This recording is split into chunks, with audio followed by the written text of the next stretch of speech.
U.S. President Joe Biden renews his push for immigration reform Friday with a White House meeting with recipients of DACA, a program providing legal status to undocumented immigrants brought to the United States as children.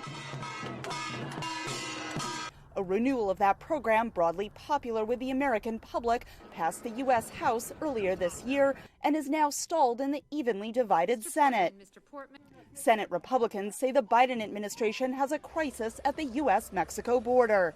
The crisis today is unprecedented, far worse than it was last year, and even substantially worse than 2019, when everyone considered it a crisis. The administration pushed back Thursday, saying that was the result of Trump-era immigration policies. We are dedicated to an orderly, safe, and humane immigration system, and therefore we stopped the prior administration's policy of expelling the unaccompanied children. We did not turn them away. The number of unaccompanied minors at the border has fallen to fewer than 500 this week.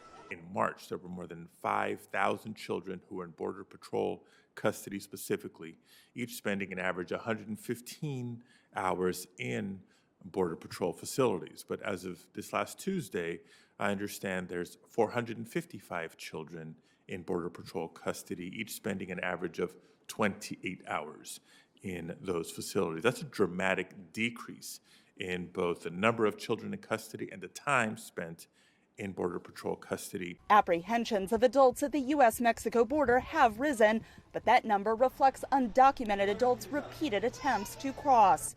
Vice President Kamala Harris has been tasked with solving some of the root problems of migration, a mission Republicans say will not be enough.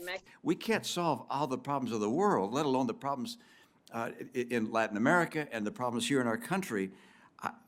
Do you agree with this, that we have to focus on enforcing our border, finishing the border barrier, using the technology? By the way, if it's technology, use technology, but somehow deal with this in an urgent and aggressive manner.